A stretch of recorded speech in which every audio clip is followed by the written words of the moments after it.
Okay, that was an adventure. All right, so Ultimate Ninja Storm 2. Hey everyone, believers and gamers here, and well, I'm not exactly sure how to start this episode. I guess to say that God told me to do this, and that's really the only thing I can think of as a way of explaining what exactly it is I'm doing here. Basically, one night he came to me and said that, and this is a Cliff Notes version, so not every word is exact, but basically, my people don't know how to have fun, and so I need you to come on this YouTube channel and just be you. Essentially, whatever comes to mind, say it. And so that's exactly what I intend on doing. And of course, part of being me, or at least a part of me, would be sharing my testimony. So that's really what I'm going to aim for in this first episode, is just sharing who I am, what I've gone through, and what God has brought me out of. Let's just start at childhood. So, as a kid, I was, born into Christianity, thankfully. I didn't really have to worry about things like baptism, getting the Holy Ghost and things of that nature because my parents were there to make sure that from the get go, I had those things from a really young age, like weeks after I came out of the womb, in fact. So, with that being said, had a pretty normal childhood for the most part, but I had a lot of encounters with fear. And I feel like I kind of want to make that, specifically fear, its own separate episode, mostly because fear is a part of my testimony, but it's not going to be the biggest part because what I ended up grappling the most with my childhood is really lust. Um, my parents were fantastic. Like, I could not ask for better parents than the one that God gave me. But in growing up, I'm gonna skip this cutscene. I think I'm just gonna skip all the cutscenes from here. But in growing up, unfortunately, one of the things that you can't really help, no matter how good your parents are, is the people that your kid is around in school. And so, unfortunately, I was my class relatively big back then? Nevertheless, one of the things that I ended up getting into with my quote unquote friends when I spent the day over at their house was cornography. Obviously, I'm not going to say the actual term, but you can use a bit of your imagination to figure out what I'm actually talking about. So, as a kid, I didn't know what it was. I didn't know what I was looking at. And back as a child, it didn't affect me, right? I kind of saw it and went, I have no idea what I'm looking at. And it wasn't until my teenage years when that thing would actually start posing some kind of problem, right? And so it's not only just friends, it was also influencers because at that time YouTube was blowing up, and it was blowing up in a way that I don't think most people could predict. How do you say? YouTube was seen as like this adults only game, and with like stuff like the Angry Video Game Nerd, Nostalgia Critic, and characters of those kinds who were mostly focused on adult humor and things of that nature. That's I don't know how to describe it, and I don't really want to kind of demonize anyone in this video. But with that being said, how do I put this into words? Basically, for all the influencers out there, no matter how adult you try to make your content, if you make it so in the realm of video games, specifically games like Sonic, Mario, Naruto, Dragon Ball Z, know that you're going to attract children. That's the first thing I'm going to say, is that you should inherently know that these, products, media that were made to attract children to, get them to play, get them to interact with it, is going to attract children when you make content for it. And not a lot of people actually know that, I feel, because a lot of the adults carry a similar humor. They don't hold themselves back when they get on the internet.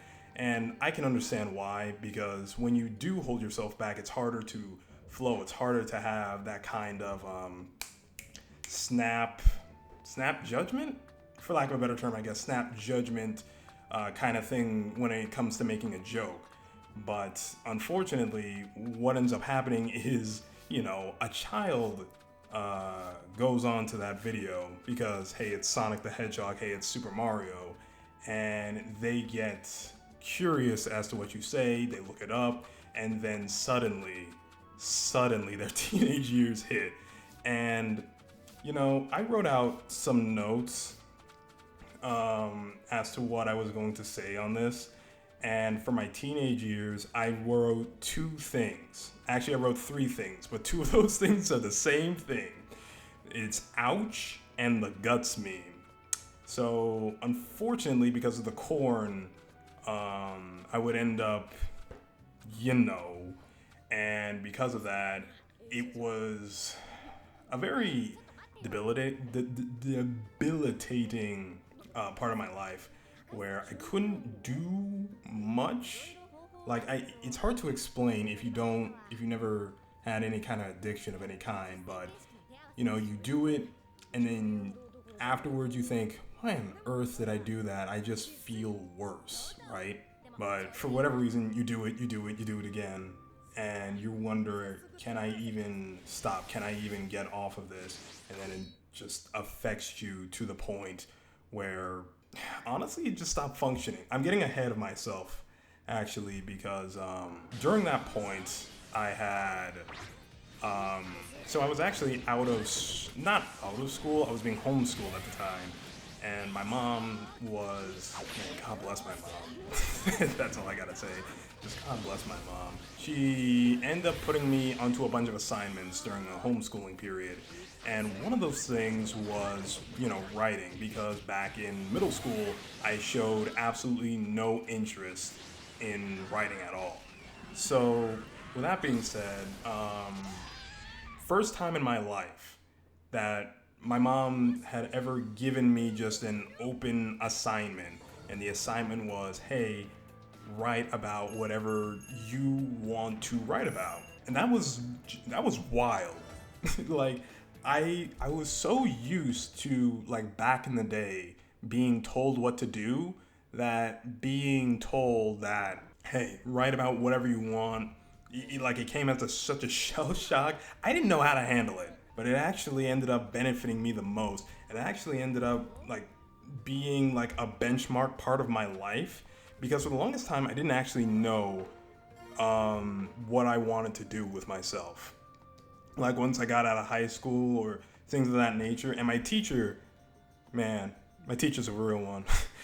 He ended up sitting a bunch of us down and saying, hey, before you go into college or even high school, know what you're getting into before you get there. Because he used to be a journalist, something else, and then he became a teacher. And of course you have to go to college to get all the kind of certificates and know-how and blah, blah, blah.